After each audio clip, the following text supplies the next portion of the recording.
stress doesn't nearly affect me like it did. And I'm much more able to separate and walk away from work and, just be at peace with where my life is at, and much more willing to recognize and more able to recognize when I need to take time away and step away and just be away from veterinary medicine for a little bit to give myself a mental break. Just having those tools in their toolbox is making a huge difference. And I think as that starts to become more commonplace and other veterinarians start to see the benefits of it, I'm hoping that they'll start to jump on board. And just on a side note, one of the other things that I'm starting to work on now is I'm working with actually a couple of veterinarians who left veterinary practice either because of the stress and anxiety levels or because of toxic work cultures. And they're now coming back and wanting to work in veterinary well-being. And the three of us are collaborating to try and put together and get some backing to develop a nonprofit resource that would be online and available to veterinarians as well. So that would be another free resource where they could get access to the latest studies being done by social workers in veterinary medicine, and all those resources that me and other people who are working in this field are putting out there. So that's another avenue that for the more frugal veterinarians would still get the materials out there and the knowledge out there to them, without the one-on-one assistance to implement those tools, Sure. No, that's great. And being because, you said you worked in the field as a technician and you're a client and you're a breeder, correct? Yes. So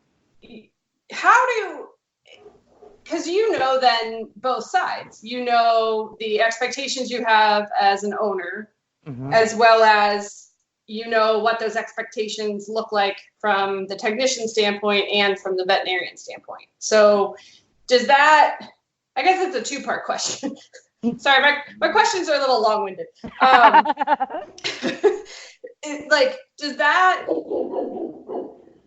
dynamic affect how you approach veterinarians when you're seeking care for your pets? Do you think about what your expectations are versus what, in reality, you think is healthy for the veterinarian?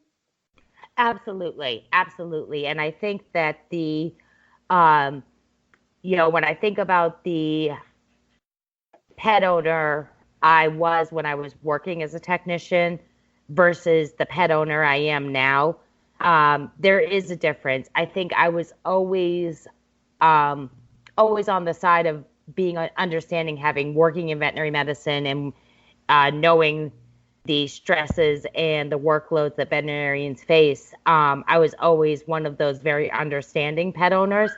But now I do approach it that I have much more understanding that, back when I worked in veterinary medicine, which, I left veterinary medicine in 2005, working as a technician. That's when I finally went full-time into cancer research. I was working as a cancer research scientist already for 5 years, but was working still for a veterinarian at night, just helping out.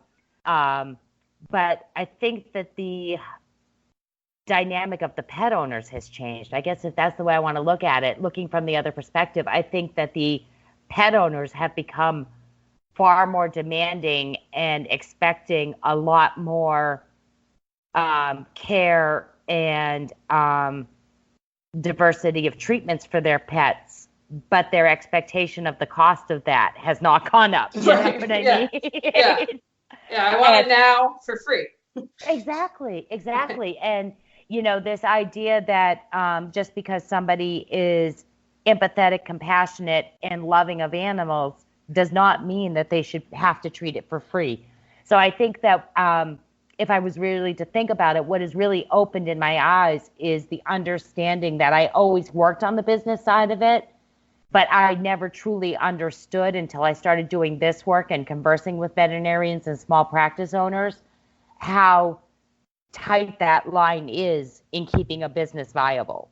You know what I mean? And how much stress they endure having to haggle with pet owners to justify the cost of adequate care of their pets.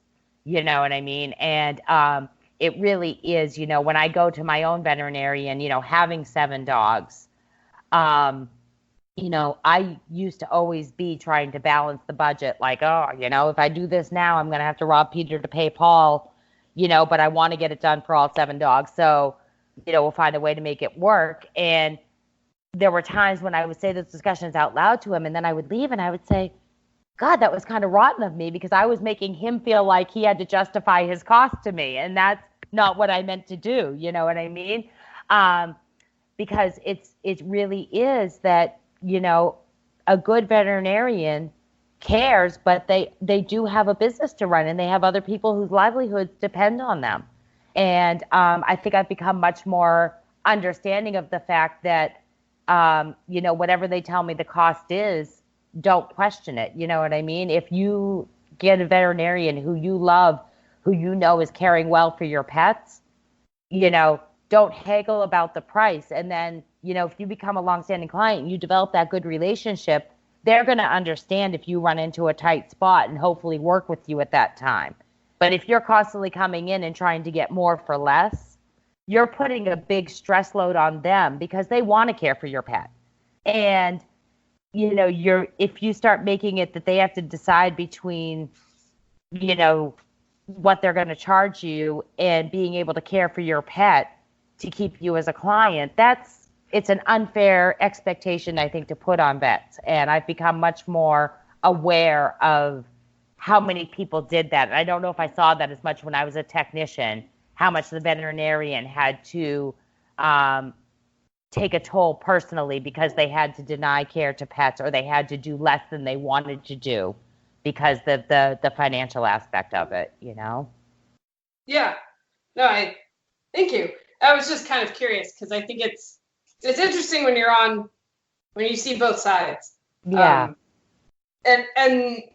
For me, at least right now, like where I am in my career is for the first time in 12 years, I'm starting to say no. Like I'm starting to set boundaries and it's so hard. And it's so hard. Yay, Lisa. I'm sorry. Well, because, it's like, okay, you have your last appointment of your shift and all you want to do is go home and see, like I have a toddler, right? So I happen to be done at 6, which you're never really done at 6, but your last appointment's at 5:30 or whenever, and then your last appointment brings a second animal. And, it's like, all right, well, they have a problem and they're in the building. So what do you do at that point? And, and luckily if you work in like a multi-doctor practice, you can have other veterinarians, I'll see one, they see the other, but or I had a client the other day ask me to stay an hour and a half late to do euthanasia. Like I would have been done. They wanted me to stay for an hour and a half to wait for them to get home. And I understand where they're coming from. You create a bond. You want to be there as the animal transitions. But the question becomes, why is that appropriate? And unfortunately, we'll never be able to fix that, right? Like we can't. No, and that is unfortunate. And I think that, there is a real imbalance between people's perception of what they would ask of a human medicine doctor versus what they ask of a veterinarian. Because in my opinion, I wouldn't even think to ask that of my vet, and probably because I have seen both sides of it. For me, it would be, I'm thinking of my pet and I do want to be with them, but that means I'm going to have to call work and say, listen, I'm out of here early because I need to make it to the vet before they're done. Right. In order to do this. But you're right. Most people don't think about that. And it's, I totally sympathize with the position you were put in there because at that time and moment, they're in mental distress about what they need to do for their pet, but that's a really unfair expectation of you to, if their job called and said, hey, would you stay and just sit in the office for an hour and a half and wait for me to come back and give you this one last thing to do? It's really an unfair expectation. But pet owners think nothing of it, and they just think that because they know you care, that you're willing to put everything on hold for it too. And I think there really is a really unfair perception by owners of what is expected of their veterinarians, and the recognition that their veterinarians have a life outside work just like they do. You know what I mean? Yeah. But I don't think there is an easy solution to those types of boundaries other than setting the hard line that if you need to come after this hour, you're going to have to go to this other service that I refer to. Or if, like you said, you have a multi-vet practice, you could have somebody that's on call, and the person's going to have to recognize the fact that they may have to pay a higher fee if they want to come outside normal office hours. But you're right, there's not going to be a good response to that at first from the clientele until those boundaries become commonplace. You know what I mean? And it's a very difficult, and you're right, there is no easy solution to it. And, when I work with veterinarians and I do, what you described there, that type of exact situation has been brought up multiple times to me.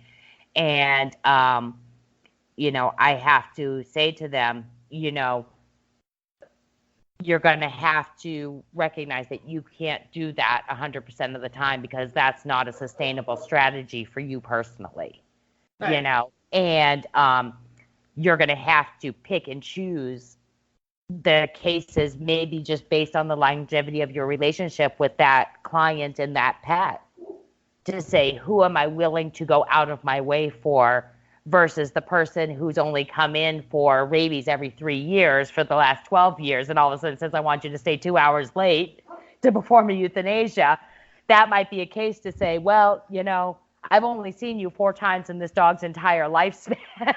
Saying to yourself, and that might be a case where you say, no, I'm afraid you're going to have to go to an emergency clinic if you can't come in during normal office hours, But it is a very difficult, and that is a huge mental stress load for a lot of veterinarians of having to make those calls, you know what I mean? And there isn't an easy answer, and it's on an individual basis of seeing where people's comfort zones are at. And I'm impressed with you that you are starting to do that, because for you, that's not going to be a sustainable strategy, like I said, in the long term for you with your family and a growing child, to constantly say, I'm going to encroach on that time that's supposed to be dedicated to my family outside of work, to allow clients to encroach on that constantly, and achieving that balance, I think, is going to come with the client relationships of kind of setting those boundaries right from the get-go with new clients of, these are my expectations of as a veterinarian to you as a client, without stating it outright, but making sure that people understand we have set hours. And in extreme cases, we can work with you, but it's not going to be a common expectation that I'll stay late so that you can finish your work day and come and then see me. Yeah. You know what I mean? Yeah. Well, and I think it's multifactorial as far as why the problem exists. And I think a lot of it has to do with, not to blame previous generations, but the baby boomers, veterinary medicine, when they came out, it was that generation, from my experience, is like, I started this business from the ground up. I gave birth while performing surgery. I, breastfed my child while giving vaccines, I was here every day. We never said no. And then you come in as a new associate, or in my case, like, you come in as the new medical director and you try and establish these boundaries. Plus, like, they haven't done price increases in 15 years. So it's, and the business isn't making money. So you have to make all these changes. And it's like, the clients are like, well, wait a minute. You're not going to be at my beck and call. You're not going to stay late and, always fit me in, and you're not going to do it for free. And so all it does is, like, just set you up for frustration. But so it's a weird dynamic. And I need to ask you, I mean, do you think that that's, I definitely agree with everything that you said. But I also, I know with my own veterinarian and what I've seen with a lot of veterinarians here, at least on the East Coast in the New England region, is that depending on the population of the clientele, the mindset is shifting with the younger generation of clientele coming up, that they don't have those same expectations as some of the older pet owners. So I think